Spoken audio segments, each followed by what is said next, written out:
Hello everyone. Today we're going to talk about passwords and password security. Why is this important? Well, the first thing the hackers are going to try and do is get your password. So the first thing we want to do is make sure you're secure, and they don't. So with that, let's get into it.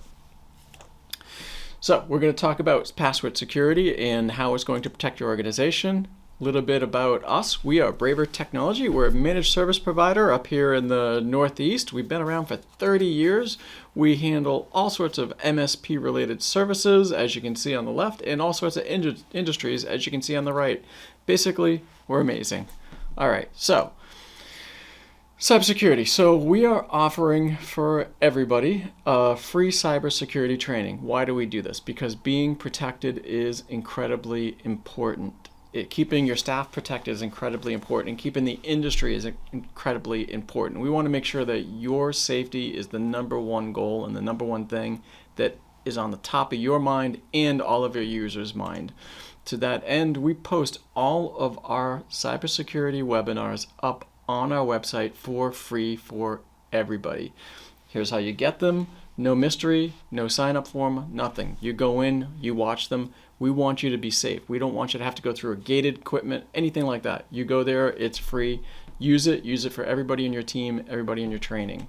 Okay, so let's talk about why this is important. So basically, 45% of the users who don't change the password didn't change the password after a breach occurred. That means literally somebody got into their computer and that person did not change their password. We've seen it with our own client base.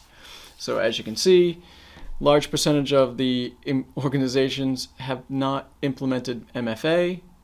FFA is optional for employees. MFA is optional for third-party workers, and say it's optional for customers. Now, MFA is multi-factor authentication. We're going to talk about that in a little bit more in another slide, but this means basically that two-factor thing on your phone. That means people don't have it set up and they're not requiring it. This is hugely important to keep the bad guys out. 84% of the users reuse passwords across multiple sites. They're reusing it across multiple organizations. That's bad. That means if one site gets breached, they're going to use that password information at all the other sites that your users exist at. 20% of the people said they use the same password for their personal and bank accounts that they do for work-related accounts. This is bad all the way across the board, because again, if they get into one, they're getting into any. So they're going to get into something, they're going to crack a password that's provided by somebody who's less secure and use it to get into something that's more secure. In 34% of the global users, only 34% use password managers. We're going to talk about password management in a little bit, and why that's important. Okay, so 63% are likely to leave an online service for a competitor who makes it significantly easier to authenticate identity. So basically, your users are going to go to a place that's easier to crack, which means the hackers are also going to go there. 46% of the users would rather use a site that offers an alternative to passwords. 41% of the employees admit to having shared workplace passwords. That means, hey, listen, I got to log into your computer. Oh yeah, sure, here's my password to get in. I don't have to explain to you why that's a bad idea, right?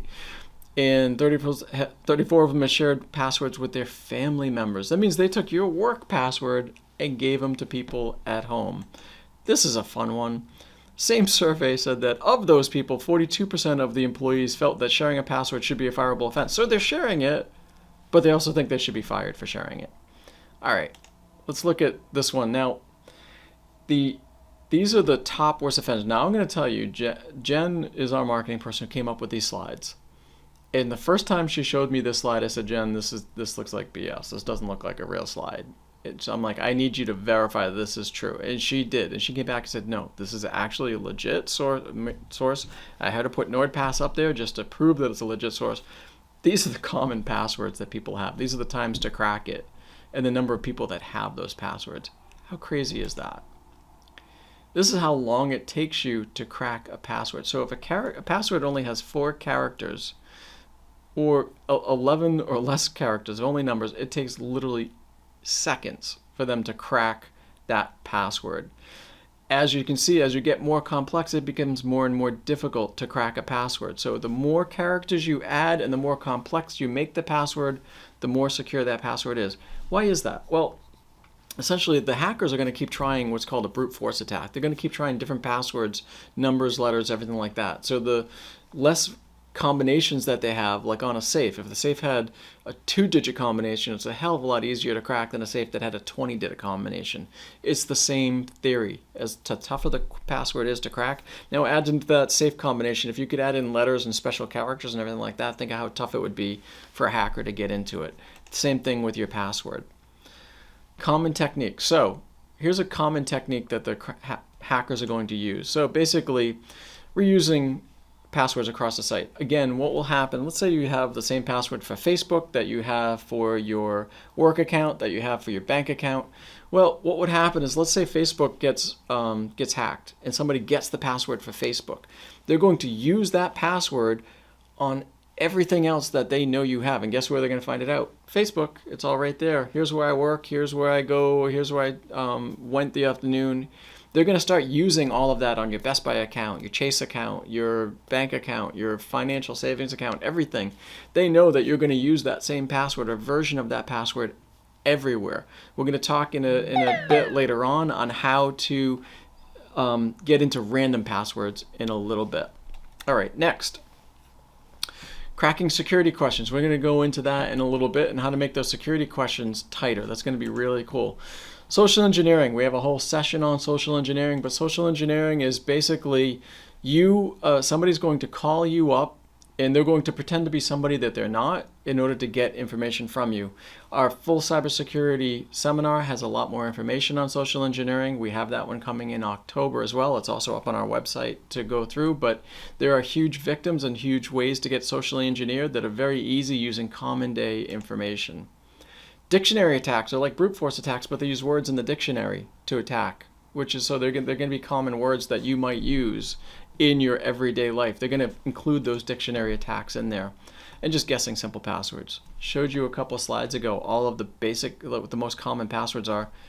Hackers know that too. Those are the ones they're going to try. Fatigue attacks. So let's talk about fatigue attacks. So multi-factor authentication, that's when you have your cell phone and essentially what you're doing with your cell phone is somebody's texting you, as I just got a text saying, okay, here is the 2-factor authentication code, or you have an app that says here's the 2-factor authentication to get in. Well, that's blocking the hackers from getting in, right? They can't get in without your phone. But hackers being clever and doing what they are, they found a way around that. And here's how it is. What they do is the bad actor gained access to your credentials. So they got the username, they got your password. Then what they do is they use those credentials to legitimately log into your Office 365 account or whatever account that may be. Then in the login process, what happens is it prompts you, the user, for your 2-factor authentication or your users for a 2-factor authentication. First time they might say no, right? But then what happens, the hackers keep doing it over and over and over and over again. So over time, the user basically just says, okay, this must be something I'm doing. I'm just going to say yes to stop it from beeping on my phone. You just got the hackers in. That's all it took. You just let them in like that. All right, so what are some best practices for passwords? Now that we know all the problems, let's talk about how do we fix them. All right, so first, passwords, complex passwords are so much tighter and tougher to crack. We talked about that. Do not use directly identifiable information. Don't use something that is definitely pinpoint to you. What that means is common words, common phrases that you would know or that somebody would know about you. Avoid common dictionary words like dog, cat, birthday, baby. Use a passphrase instead of a sentence. What does that look like? That looks like this. All right. As you can see, the example, my favorite toy as a child was a pink 10-byte. Like, that's actually a password. So that's actually a password that you can remember. Now, what's even cooler is if you start adding digits and characters in there instead of using just all text and spaces. But that password right there is probably going to be incredibly difficult for somebody to hack. Almost impossible. But you can remember it. And that's the key. You don't have to write it on that Post-it note and keep it under your keyboard. God bless you, I know it's you. All right, so next, change your password regularly. There are a couple different schools of thought on this. Some people say you should, some people say you shouldn't. We advise that you should.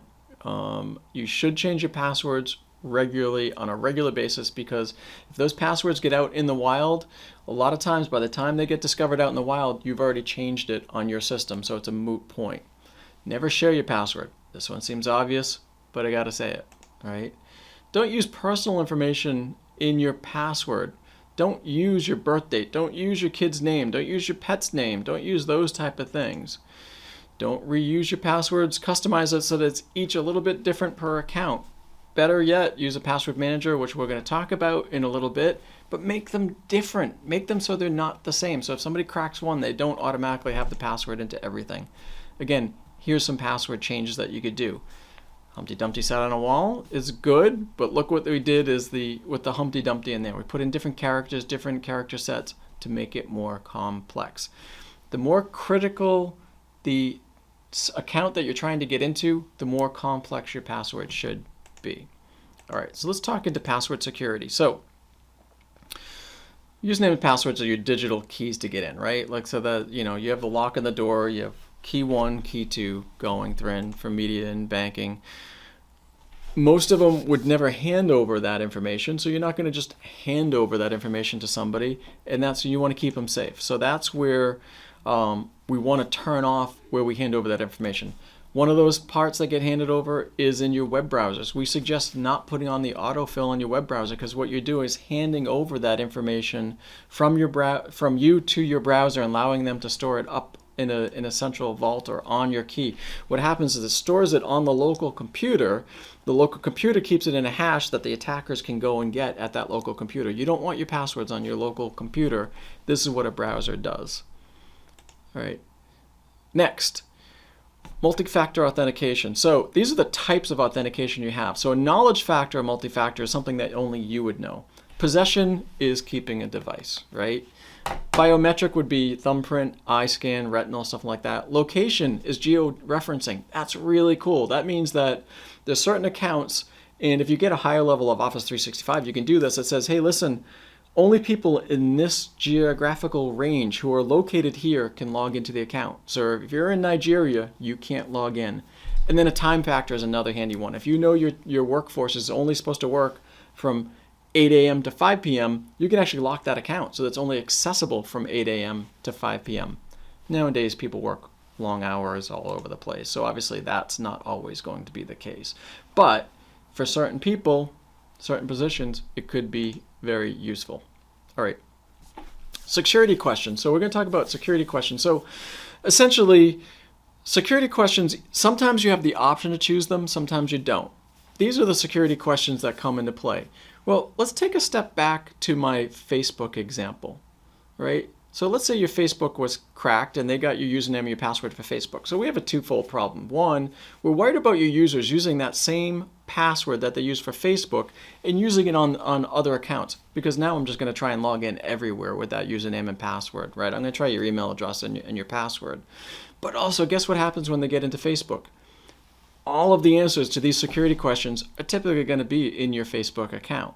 So that's a problem. So how do we fix that? Well, there's some really clever things that we can do on that. So one, use a different security questions. If you have the option to select a security question, use a different one at each site. Keep the selections unique so the site won't pick your own questions.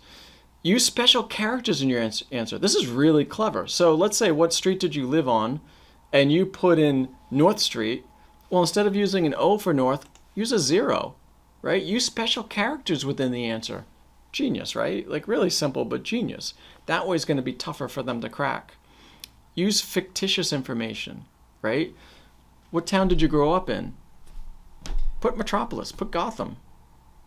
Put anywhere that you want. It doesn't matter. There's no check. That way you know that you know what it is, and it's something that's actually fun for you to remember, but it's not something the hackers can get from your Facebook account. Forgot your password. So if you go to a site and you're typing in your username and password and it's not going in, don't keep entering it in. Why? Because you may not actually be on the right website. So what happens, you're going to keep trying different iterations. Oh, I think it's this password. Oh, I use this one. I use this one. What happens if the site that you're on is not the legitimate site that you think it is? Well, guess what? You're giving them a whole bunch of usernames and passwords for them to try at all different sites. So you could be at a totally wrong, bogus site, and all they're doing is collecting that username and information from you. So don't keep entering in the wrong username and password. Stop. Verify the site that you're on is actually the site that you're trying to go to. Don't text passwords to anyone and verify. So a big thing that's coming on is phishing attacks from phones. Phishing attacks coming in as text messages from phones. And people are replying back, and they're trying to log in. And what they're doing is saying, Amazon's trying to get in my account. Here it is. iTunes, you name it. They're trying to get in. Don't text them back your password. Don't text them back the username. Don't text them back anything, because chances are they're legit. What we have seen, unfortunately, is our clients going in, go through, they answer that text message. Oh, yeah, no, it's fine. And then the hacker on the other end says, okay, well, let's make sure your PC is fine. Let's walk over to your PC and log into that and test that. And they do that. It's like, no. All right, don't give away never give passwords or authentication codes to callers. The whole point of the password and the authentication code is that it's only for you. So I don't care if you think you're on with Chase. I don't care if you think you're on with Bank of America. I don't care if you think you're on with a payroll company, anything. If you get a code and they say, hey, can you read that code to me that you sent? You say no. You say, no, that's not the way this works. Only reset your password if you initiated the request. If you get an email in that says, hey, listen, your password has expired, it's time to change it, you stop. And you say, this doesn't look right. Log into the actual known website, and it will tell you there if you need to change your password. Don't respond to an email. Let's talk about password managers, because this is going to make your life easier in many ways. So on the business account, we're going to use Passportal as an example. So how it works is basically it's a central repository that keeps track of your passwords for you. Instead of using the autofill on your browser, which keeps it locally, it keeps it centrally in a stored device. Why would this be beneficial? Well, let's say in Passportal, you're going to use that to randomly generate a new password. That's just a whole bunch of random strings of characters and letters. You don't care about what that password is because the tool is going to update it for you. It's also going to give you a portal to change your password. So a lot of users, a lot of tech support calls come in of users forgetting and wanting to change their password. It gives them a self-service portal to change their password, which increases their usability time. So it adds a way for them to add more security in by having more random passwords that are randomly generated and it also gives you a password score that says, hey, listen, you have these passwords in here, they fail. They are not strong. You need to rework that. So it gives you a lot more ability on that on a corporate scale to do something like that. So the password managers are helping security. Number one question that we're going to get asked that you should be thinking, you have to like, okay, well, what happens if that password site gets cracked? Yep, it's possible. It's always possible. It's obviously they have extremely tight security in place to help prevent that, but what is the lesser evil? The lesser evil is to have a password manager that has more complex passwords than it is to have a user dictating what the passwords are, which are going to be less complex. On the personal level, so password managers, you're looking for key features, better time management, central control of your employees' access. You can control their password management of where they are. Easily terminate access. If a user leaves, you don't have to worry about changing their password across all these accounts. You have one place that you can go through. You can do track record systems and when they're accessing it. Fewer IT support requests because they can change their own password. Higher efficiency, complete transparency, know who, what, when, where, and then granular top-level administration. Now, on the personal level, this is kind of a bonus one we're throwing in here because we usually don't talk about personal security, but I'll talk about on the personal side, we recommend doing something like a LastPass, and I'll tell you why. It does it has some cool features on it, but what I like about LastPass is I'm big on legacy and big on taking care of your kids and your future. And those of you who have ever had loved ones pass away, you know part of the problem is getting into their accounts. LastPass is kind of cool in this that you can have a family plan where one, you can share passwords with your family. Netflix, not that you're supposed to share your Netflix password, but you can share your Netflix password and only they can get it, but you can keep things separate. But what I think is most important with LastPass is that you can set up, for lack of better terms, it's a dead man switch, right? So you can say, hey, listen, my kids can request access to my password account. And if I don't deny that password account within a set amount of time, let's say 48 hours, 24 hours, 36 hours, 5 days, a week, whatever, then they automatically get access into my passwords. That is a great way to have legacy ready so that if anything happens to you, it's one less problem that your family has to worry about, is getting into those accounts, right? Okay, let's talk about the bottom line. What we're really trying to do is stay secure. Selecting strong, unique passwords and maintain safe accounts, basically to keep you secure. Don't forget to change your passwords often. Anytime that there is a chance, change them regularly. It should be a minimum every 6 months. More secure places, you might want to do it once a quarter. Criminals are constantly getting better. We talked about the MFA fatigue attack. That's genius on their part, right? So we're thinking before, hey, they need a man in the middle to make the MFA work. Nope, they found a way to make it work for common day users. They're always going to do that. We're always going to be chasing those criminals. That's the nature of their job. It's the nature of our job. It's a cat and mouse game. So, staff awareness and training. We showed you how to do that. We showed you how to do that for free. Maintaining good health of your employees is critical. Take the password safety tips that we have. We're going to have this. The recording's going to be there. It's going to be up on our website for you and your entire team to watch. Push it out to them. Make sure they watch it. Here's where it's going to be. Once again, everything's free. No gateways. No 5 questions you have to get in to get there. No questions. We want you and everybody in this industry to be able to see these cybersecurity trainings, use them. The better we are as an entire country in cybersecurity, rising tide raises all boats. That's what we're going for. Watch them, watch them, watch them. I can tell you that some of our videos have thousands and thousands and thousands of watches, because we know there are companies that they use this as their onboard training, even though they're not clients of ours. We've already been told. We get calls from clients, from companies in California, Texas, you name it. They're like, hey, listen, I just want to let you know, is it okay if we use this as our onboard training for our clients? We're like, yes, definitely. That's what it's for. Definitely. There's a cybersecurity self-assessment that you can do. If you're a client of ours, we do this monthly or on a regular basis for you. We do your cybersecurity questions. So we do this for you on a regular basis already. But you can, for those of you that aren't clients, here's a free tool that you can use. Here's our contact information. Reach out to us with any questions, anything that you have at all. If we can help you, we want to help you. Whether you're a client or not, we're here for you. Our team is here for you. We want to make security really important across the industry. That is the end of my presentation. I hope you got something out of this. We tried to keep this one to one of our shorter ones on a quarterly basis, so you can use it as an easy training for your team. I hope you have an amazing day.